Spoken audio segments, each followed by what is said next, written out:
What if the Montreal Canadiens, in the frenzied final hours before the NHL trade deadline's 3 p.m. cutoff, narrowly escaped a financial catastrophe that could have derailed their meticulously crafted rebuild, only to be left with a glaring tactical wound that demands immediate attention? That's the razor-edge reality general manager Ken Hughes faced, as reports surfaced that the Habs were actively pursuing a deal to send Patrick Lane and his $8.7 million cap hit to the Calgary Flames in exchange for Nazem Kadri, a 35-year-old veteran with a $7 million annual burden through 2029. This near miss, driven by the desperation to fix on-ice issues, ignored the cold mathematics of the collective bargaining agreement, CBA, and nearly plunged Montreal back into the cap hell Hughes has spent years clawing out of. While the deal collapsed thanks to the Colorado Avalanche swooping in to reclaim Kadri, the aftermath leaves the Canadiens with a short-term crisis at center ice, a gaping hole in their second line, and a critical decision on how to navigate the brutal final months of the season in the meat grinder of the Atlantic Division. Let's dissect the anatomy of this near disaster with unflinching precision, focusing not on highlight reels but on the raw numbers of the CBA. When Hughes took over the Canadiens, he inherited a franchise suffocating under bad contracts from prior regimes. His tenure has been defined by sanitizing the books, amassing draft capital, and preparing the runway for a new core to take flight. The flirtation with Kadri, by all accounting metrics, was a momentary lapse in sanity. Tactically, the argument for the trade was seductive. Montreal needs strength in the face-off circle and a natural agitator to draw physical attention away from Captain Nick Suzuki. Kadri checks those boxes perfectly, with a Stanley Cup ring from 2022 to boot. But the NHL doesn't evaluate players solely on today's output. It judges them by tomorrow's cost. At 35, Kadri's biological decline as a hard-hitting center isn't a possibility. It's a scientific certainty. With 3 full seasons left at $7 million per year, Montreal would have been locked into paying star-level money to a player likely relegated to third-line duty by age 38. That's not a reinforcement. It's a financial anchor. The inclusion of Patrick Lane in the proposed deal was Montreal's Trojan horse. Lane's $8.7 million hit is a burden, but expires in July, a finite pain. For Calgary, a franchise in total collapse, mired at the bottom of the standings and barred by ownership from retaining salary. Taking on Lane wasn't about scoring goals. It was a mechanical way to erase Kadri's 3-year contract from their books, balancing the outgoing cash.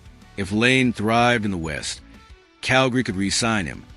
If he flopped, they'd let him walk as a free agent and grin at the cap relief.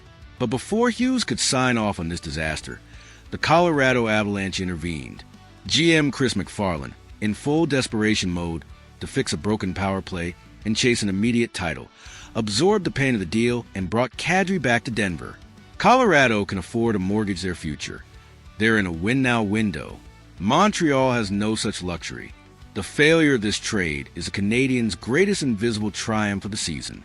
By losing the race for Kadri, they dodged a financial iceberg that would have sunk their flexibility to sign the inevitable, massive extensions to their emerging defensive and offensive core over the next 24 to 36 months. Players like Nick Suzuki, Cole Caulfield, Uri Slavkovsky, and prospects like Lane Hutson will command significant raises. And preserving cap space for those deals is non-negotiable if Montreal hopes to build a sustainable contender. Committing to Kadri's contract would have been a betrayal of that vision, locking the Habs into a cycle of overpaying for declining talent just as their true contention window opens. Yet, the short-term fallout is undeniable. Patrick Lane remains a dead weight on the payroll until season's end. His $8.7 million cap hit a constant reminder of a gamble gone wrong. More critically, the lack of a physically imposing second-line center, 2C, leaves a gaping hole in the lineup, exposing the team's youth to the relentless grind of the Atlantic Division. Without a veteran presence to anchor that line, the Canadiens risk being overpowered in key matchups, their offensive depth stretched thin, and their defensive structure vulnerable to collapse under sustained pressure. The dodge bullet of Kadri's contract doesn't erase the immediate tactical crisis on the ice, and with the deadline passed, Hughes and head coach Martin St. Louis must now manage a roster that's one piece short of playoff readiness. Let's zoom out to the broader implications of this near miss. Had the Kadri deal gone through, Montreal's rebuild could have stalled just as it's gaining momentum. with cap space, the lifeblood of flexibility, tied up in a player whose best days are behind him. The team's ability to adapt to future needs, whether through free agency or trades, would have been crippled, potentially forcing Hughes to make desperate moves down the line to shed salary at a steep cost. By avoiding this trap, the Canadiens preserve their financial runway, ensuring they can strike in the summer free agent market or absorb value contracts with draft pick sweeteners when Lane's deal expires. But the present pain is real. The second-line center void threatens to undermine the team's competitiveness in the crucial final stretch, where every point in the standings is a battle for survival. Tactically, the absence of a true 2C with physical presence disrupts St. Louis' system, which relies on balanced lines to maintain pressure and protect against breakdowns. Without that anchor, the second line struggles to win puck battles, sustain offensive zone time, and shield the defense from relentless forechecking, a recipe for disaster against Atlantic heavyweights like Toronto, Boston, or Tampa Bay. Lane, still on the roster, remains a non-factor, his lack of game rhythm and defensive deficiencies, making him unplayable in a high-stakes environment. The youth of the roster, while talented, lacks the grit and experience to fully compensate, leaving St. Louis with a puzzle that must be solved internally or risk derailing the season's momentum. Historically, the Canadiens have faced similar cap conundrums, often with painful lessons. The early 2010s saw them burdened by deals like Scott Gomez's, which handcuffed the team's ability to build a contender and prolong mediocrity. Conversely, the disciplined cap management of the late 1980s under Serge Savard allowed strategic moves that kept the roster competitive without sacrificing the future.